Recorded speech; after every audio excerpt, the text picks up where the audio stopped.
I love you.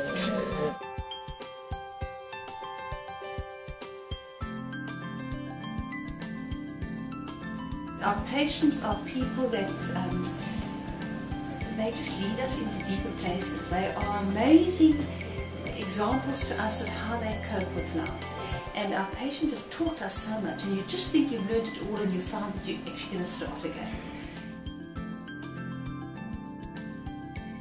Palliative care is an approach to quality of life for patients and family members facing life-threatening illness.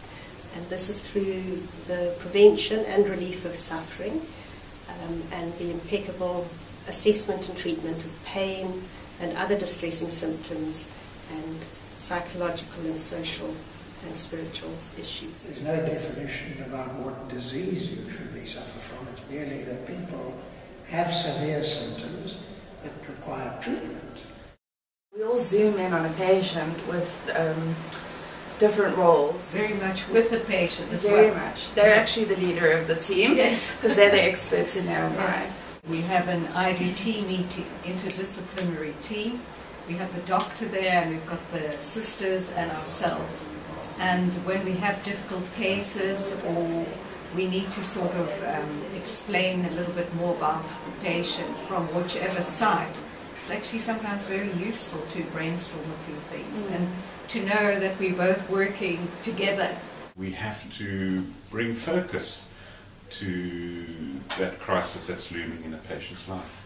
However, we need to embrace the fact that a dying process is actually a living one, and it's a very real one. And we have a tendency to ignore those issues in our day-to-day existence. We put it off till tomorrow. But what it does bring is a critical honesty around crisis in people's lives. And that is a living, wonderful process to be involved in. Patients are varied, they're from every background, from every social strata here, and so we get a complete cross-section. But the underlying need for care is more or less the same, whether you live in a shack or in a mansion. And it's our undertaking that everyone will get equal care. We cannot change the place where you live, but we love you equally. Most of the work is done in the community. A lot of people think the inpatient unit is the hospice. It's hospice house. This is where we all start out from in the morning and we go out into the community. I'm her carer since 2010, and she was ill. I'm living with a life-threatening illness, HIV, and she had TB, and she had hepatitis, she had everything, and she was so demotivated that she even quitted school.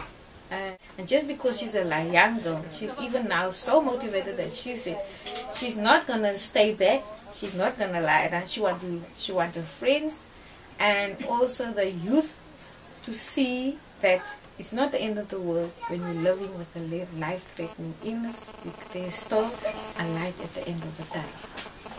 We give the patient hope and treat the patient with dignity and respect.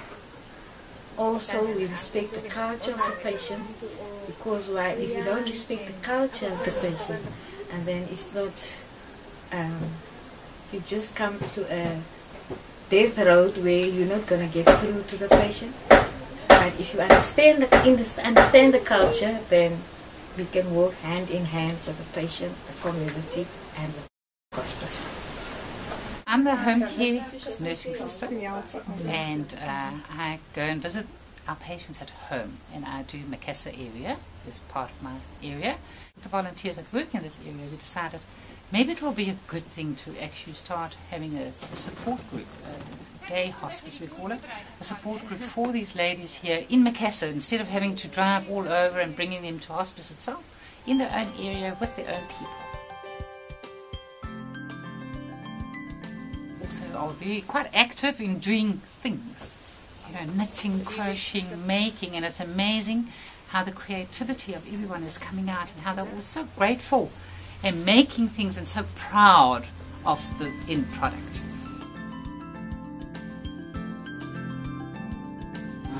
I became very close to Sue because at one stage when I still received my chemo, there were times that I was really down and out, and you remember we were busy renovating, and then yeah, it was difficult at home as well. It was very difficult, yeah, and then I would lay there in bed and said, oh, yeah, I just hope Sue doesn't come today, because look at the place, it's the dirt, it's just dear mekaar. And then Sue didn't mind. She said to me, Ingrid, don't worry about this, I'm here for you, and speak to me and whatever. And like I said, she became my hero. For me, it is really an honor and a privilege to meet with these people, because every person has got a different story to tell you. The support it's excellent, and there are times that you feel a bit depressed, or you've got like personal problems or so. Then there's always a volunteer that has got the ear to listen to whatever your problem is. And I'm very glad that I've made that decision to be part of this whole team. Thumbs up for hospice.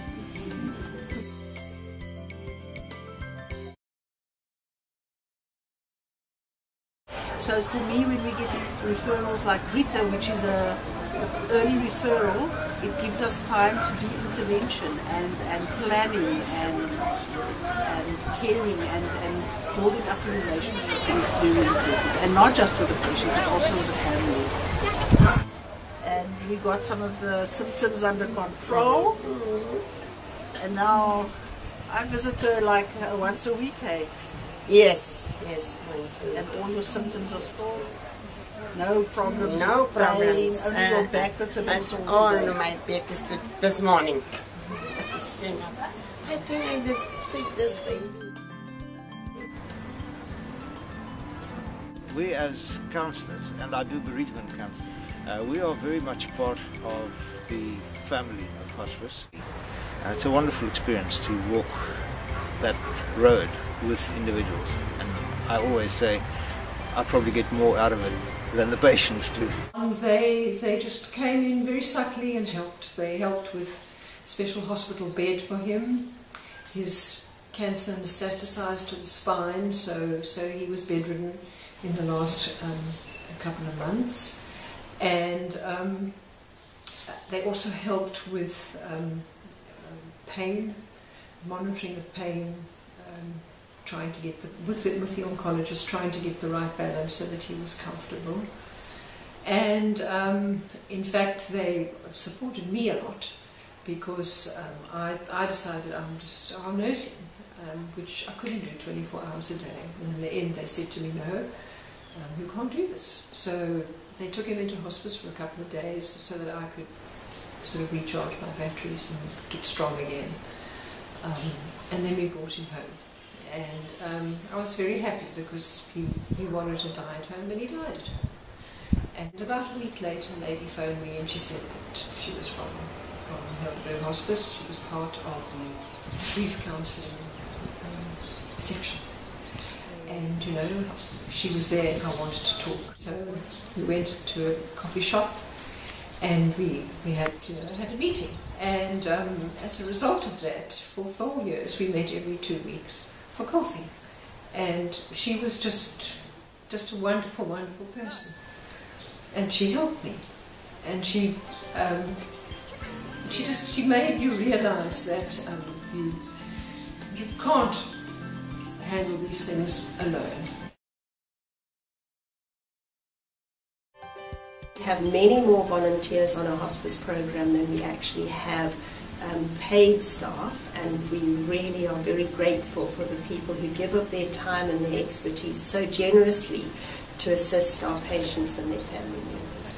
My name's Jean Hyland, and the hospice garden is my contribution to the community, and it means so much to me because I've made real friends and I've learned what loving and giving is.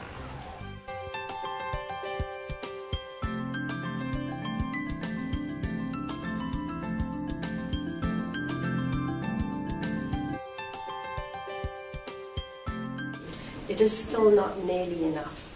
If you consider that 600,000 people die annually in South Africa, and we are managing to care for just under 100,000, there's a gap.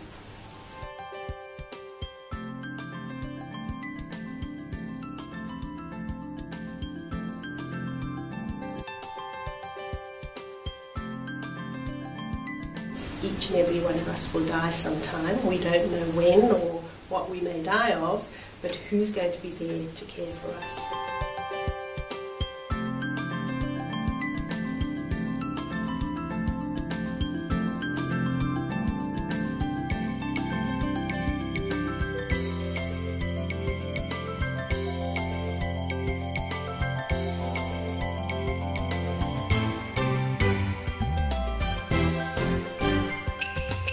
He is somebody that you can depend on.